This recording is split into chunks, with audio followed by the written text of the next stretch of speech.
What happens when one of Hollywood's most charismatic and unpredictable stars steps onto the stage of a late-night talk show and flips the script in a moment no one saw coming? Imagine the lights of the studio glinting off the polished floor, the audience buzzing with excitement, cameras rolling from every angle. This was supposed to be a routine appearance, a light-hearted segment filled with jokes and playful banter. But as soon as Robert Downey Jr. walked out from the wings, there was a palpable shift in the atmosphere. Tension, unspoken yet electric, seemed to hang in the air like charged particles before a storm. Before we dive deeper into this jaw-dropping moment, make sure to hit that subscribe button for Celeb Plus Tales, smash the like, and leave a comment sharing what you think could happen when a Hollywood icon goes off script. You won't want to miss this story.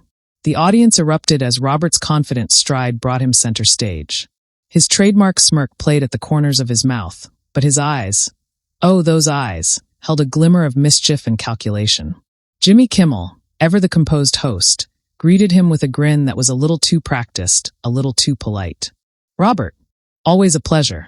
Let's talk about the new movie, the fans are dying to know." But Robert didn't let him finish. He raised a hand, the kind of casual gesture that disarms, and the studio fell silent. "Jimmy," he said, his voice smooth, velvety, but carrying an undercurrent that made everyone in the room lean in. "Let's not waste time with pleasantries. You've got questions, I've got answers. But maybe we flip this around tonight. How does that sound?" A ripple of nervous laughter ran through the audience, unsure whether to expect a joke or a confrontation. Jimmy's smile faltered just slightly, the kind of subtle twitch only someone in the spotlight every night could mask. "Flip it around."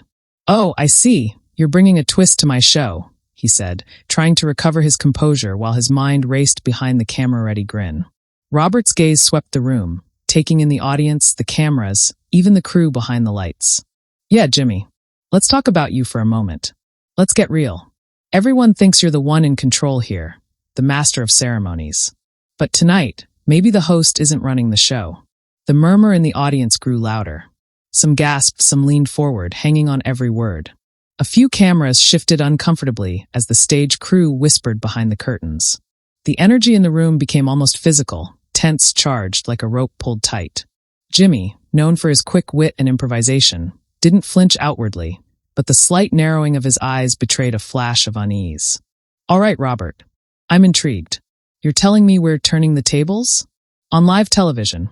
"Exactly," Robert replied, leaning slightly forward, hands clasped loosely in front of him, his smile sharp, magnetic. "The world sees me as the charming, witty guy, maybe even a little unpredictable. But tonight, let's see how I handle the questions. Or maybe, how you handle them when the spotlight isn't on you." The audience erupted into applause, some whistling, some cheering, caught between excitement and disbelief. You could see it on their faces. They knew they were about to witness something extraordinary. Behind the cameras, the producers exchanged glances, a mixture of awe and panic. No one had scripted this. No one could have. Jimmy cleared his throat, regaining a semblance of composure, but his voice carried an edge now, a defensive sharpness.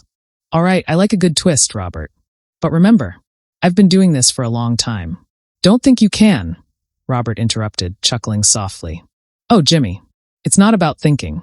It's about seeing. Let's start simple.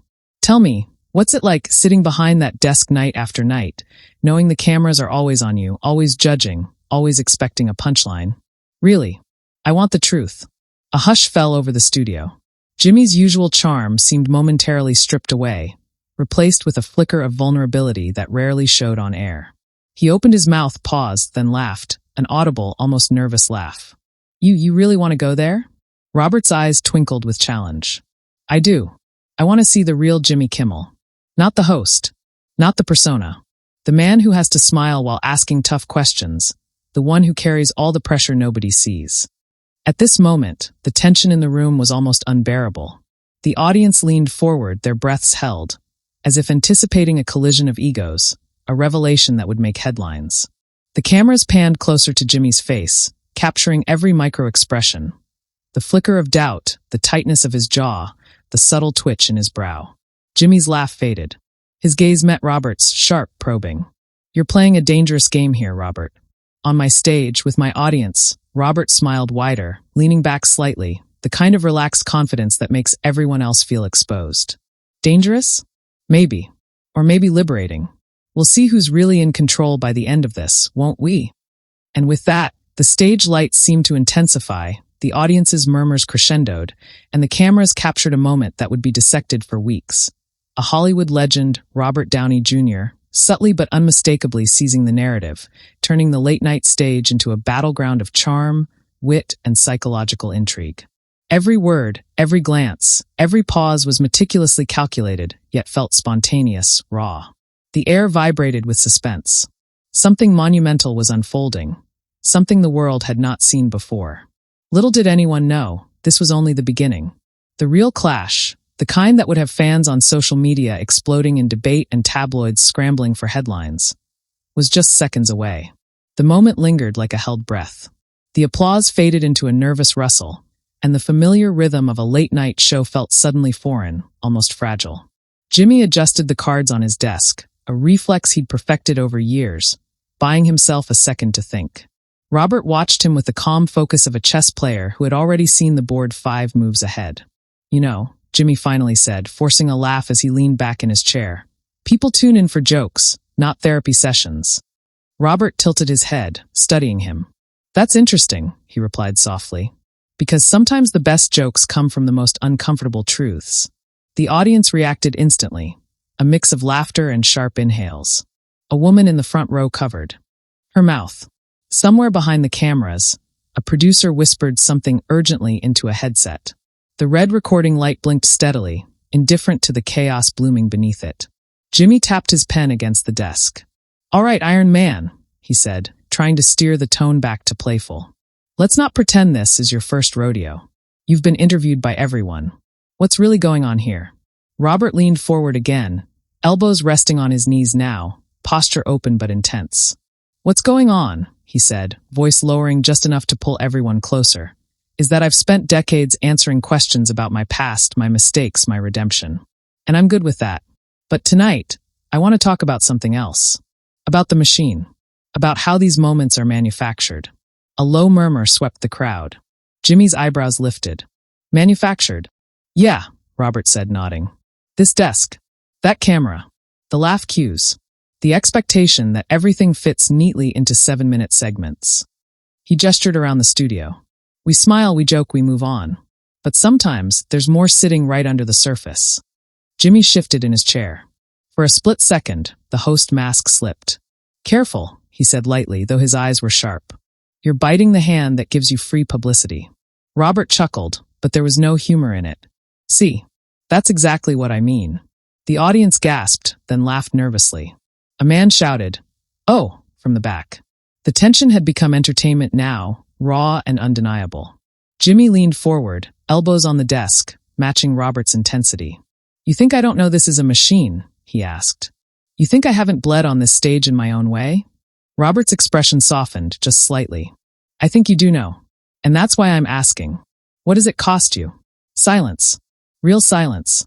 No laughter, no clapping, no music cue. Just the hum of studio lights and the faint whir of cameras zooming in. Jimmy opened his mouth, then closed it again. He glanced toward the audience, then back at Robert. "It costs sleep," Jimmy said finally, his voice quieter than usual. "It costs privacy. It costs the luxury of being wrong without millions of people replaying it." A wave of applause rolled through the crowd, surprised but appreciative. Robert nodded slowly, as if acknowledging a truth confirmed. "That's honest," he said. "And honesty is rare on television." Jimmy exhaled, half smiling. "So this is your big reveal? You came here to turn my show into a confessional." "No," Robert replied. "I came here to remind people that we're both human, and that sometimes the questions should go both ways." The crowd erupted again, louder this time. The energy shifted, not confrontational now, but electric. 2 men, both masters of their craft, circling each other with words instead of punches. Jimmy raised his hands, surrendering theatrically. All right. You want to ask questions? Ask away." Robert didn't hesitate. "Do you ever worry," he asked, "that one night, one joke, one moment taken out of context could undo everything you've built?" Jimmy laughed, but it was brittle. "Every night," he admitted. "That fear sits right here." He tapped his chest. "But fear keeps you sharp." Robert smiled. "Or it keeps you trapped." The audience reacted with a collective, "Oh," sensing the edge returning. Jimmy's smile faded again. You're pushing, he said. I am, Robert replied. Because pressure reveals character. Jimmy straightened, reclaiming a bit of his authority. And what does pressure reveal about you, Robert? You've reinvented yourself more times than anyone in this room. Are you afraid of slipping back? The question landed heavy. The audience went silent again, eyes darting between the two men. Robert's jaw tightened. For the first time, he hesitated. Every day, he said quietly. That fear never leaves. But I've learned to sit with it instead of running. A woman in the audience wiped away a tear. The applause that followed was slower, deeper, more sincere. This wasn't banter anymore. This was exposure. Jimmy nodded, genuinely now. Then maybe we're not so different. Robert leaned back, the tension easing just a fraction. Maybe not. For a moment, it felt like the storm had passed. The crowd relaxed, laughter bubbling up again as Jimmy cracked a quick joke to lighten the mood. But beneath the humor, something unresolved still pulsed. Robert glanced toward the camera, eyes locking with the lens as if he were speaking directly to millions watching at home. Just remember, he said almost casually, the most interesting stories aren't the ones we plan. They're the ones that catch us off guard. Jimmy followed his gaze, sensing the shift. You're not done, are you? He asked. Robert smiled, slow and knowing. Not even close. The audience buzzed with anticipation, a collective awareness that the night had crossed a line it couldn't uncross. Somewhere, a clip was already being marked for replay. Somewhere else, a headline was being drafted. And as the cameras kept rolling, it became clear that what started as a simple interview had transformed into something far bigger. A reckoning in real time, with millions watching, waiting to see who would blink first. This was only the middle of the story. The real fallout was still coming. The laughter that followed Jimmy's last line didn't quite settle the room. It hovered uncertain, like smoke that refused to clear. Everyone could feel it now. The point of no return had already been crossed. The show was still live, the clock still ticking, but time itself seemed warped, stretched thin by the weight of what was unfolding. Jimmy glanced toward the band, then back to Robert, as if silently asking whether they should take a break.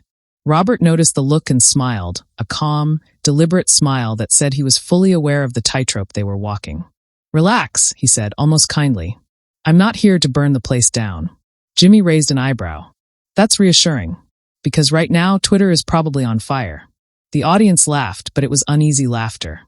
Phones glowed faintly in the darkness as a few people sneaked glances at their screens, already watching the moment echo outward in real time. Robert followed their eyes. See, he said, this is what I mean. We're not just in this room anymore. We're everywhere. Jimmy nodded slowly. That's the job. Or the trap, Robert replied. A murmur rolled through the crowd again. Jimmy leaned back, folding his arms. You keep saying that word, trap. You think I'm trapped here? I think, Robert said carefully, that anyone who becomes a symbol stops being a person in the eyes of the audience. You become a function, a mood, a nightly habit. He paused, letting the words settle. And I know what that does to a man. The room quieted. The band stopped shifting in their seats. Even the laughter cues seemed to hold back, unsure whether they were welcome anymore. Jimmy's voice softened. You think I don't fight that? I think you do, Robert said. But I also think you hide it better than most. The audience reacted with a soft wave of applause, supportive but cautious. Jimmy looked out at them, then back at Robert. So what's your endgame here? He asked. You didn't come just to psychoanalyze me on my own show. Robert inhaled slowly, visibly grounding himself. My endgame is simple. I want to talk about accountability, about who gets to ask the hard questions, and who never does. Jimmy's expression tightened. Careful, he said again, but this time there was no humor left in it. Robert met his gaze without flinching. We joke about celebrities all the time. We dissect their lives, their failures, their worst moments. And I've laughed along, trust me. But sometimes those jokes land on people who don't have your platform, your power. The audience shifted, the air growing heavier. Jimmy opened his mouth to interrupt, then stopped himself. You have influence, Robert continued. So do I. And influence comes with responsibility. The question is, what do we do with it? Jimmy leaned forward, hands clasped now, his tone defensive but controlled. Are you accusing me of something? I'm asking you something, Robert replied. There's a difference. The crowd reacted sharply, gasps, whispers, a few claps. Jimmy's jaw worked as he considered his response. You know, he said slowly, It's easy to criticize from the couch. It's harder when you're the one making choices under pressure every night. Robert nodded. I know. I've been that guy making the wrong choices in public, remember? A ripple of laughter broke the tension, but it didn't erase it. Jimmy seized the opening. Then you know people grow. Shows grow. We learn. Do we? Robert asked. Or do we just get better at defending ourselves? That line hit hard. The audience erupted into a mixture of applause and shocked murmurs. Someone shouted, "Wow," from the balcony. Jimmy straightened, eyes flashing. You're crossing into preachy territory now. Maybe, Robert said calmly. But sometimes preaching is just truth spoken too loudly for comfort. Jimmy shook his head, exhaling. This was supposed to be fun. And it still can be, Robert replied. But fun doesn't have to mean shallow. The bandleader shifted uncomfortably. A stagehand peeked out from behind the curtain, then disappeared again. The producers were almost certainly scrambling, debating whether to cut to commercial. But the ratings meter, if it could speak, would be screaming. Jimmy rubbed his temples, then looked back up. You want me to admit something on air? I want you to be honest, Robert said. Jimmy paused. The silence stretched long enough to become unbearable. Then he spoke. All right, here's honesty. I've made jokes I regret. I've crossed lines. And sometimes I only realized it after the backlash. The audience applauded, louder now, appreciative of the vulnerability. Robert listened intently, nodding. That's not easy to say. Jimmy shrugged. It's easier when the whole world already assumes the worst. Robert smiled faintly. You'd be surprised how forgiving people can be when they sense sincerity. Jimmy looked at him, really looked at him now. Not as a guest, not as a challenger, but as a peer. You planned this, he said. Robert didn't deny it. I hoped for it. The crowd buzzed again, alive with the feeling that they were witnessing something rare. A moment of unscripted reckoning on a stage built for punchlines. Jimmy let out a short laugh. You know, tomorrow morning, every headline is going to make this sound like a fight. Robert leaned back, crossing his arms. Let them. Conflict gets clicks. Truth gets remembered. The audience applauded hard at that, rising energy filling the studio. Jimmy nodded slowly, conceding the point. All right, he said.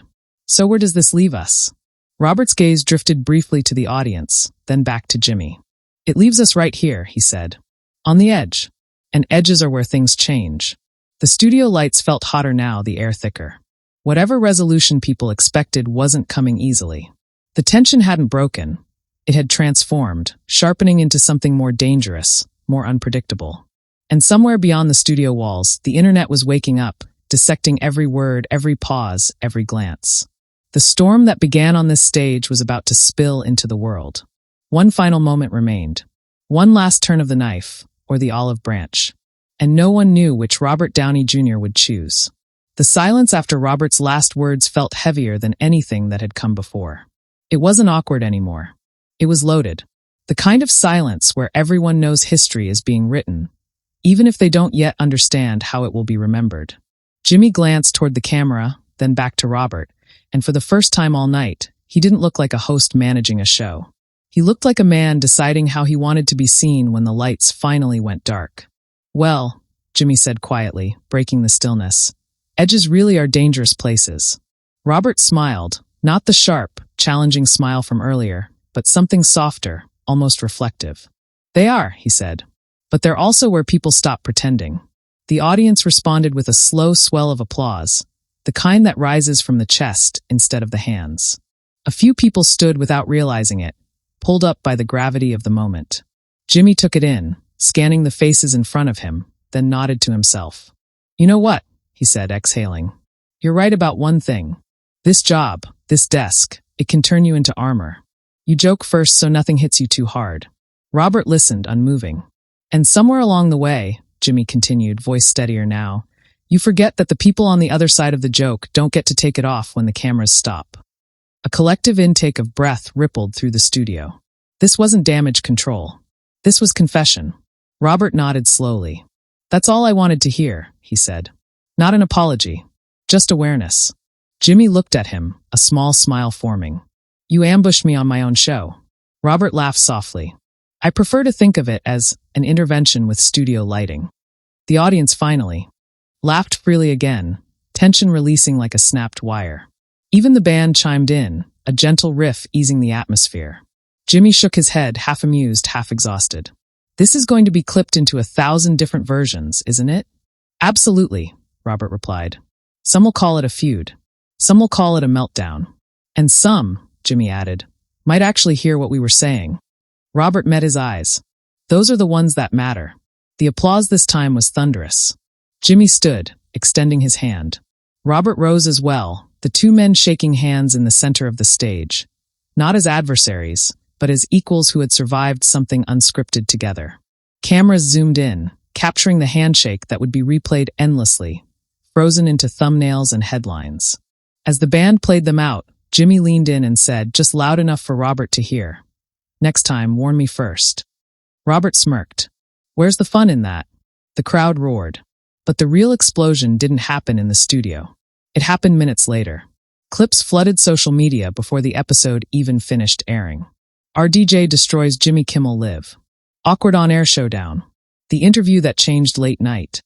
Comment sections became battlegrounds. Some praised Robert for speaking truth to power. Others defended Jimmy, calling the moment unfair, even manipulative. By morning, every entertainment outlet had an angle. Body language experts broke down eye movements. Media critics debated whether the moment was brave or reckless. Fans replayed the silence more than the words, sensing that something real had cut through the noise of celebrity culture. And Jimmy? He addressed it the next night, not with jokes, but with reflection. Robert? He stayed quiet, letting the moment speak for itself. What lingered wasn't the tension. It was the honesty, the rare feeling that for a few minutes the mask had slipped and millions had seen the people underneath. Now it's your turn. Was Robert Downey Jr. right to turn the tables live on air? Did Jimmy Kimmel handle the moment with courage, or was he cornered? Share your opinion in the comments below. Your voice matters here. And if you want more explosive, emotional, and cinematic celebrity stories like this one, make sure to subscribe to Celeb Plus Tales.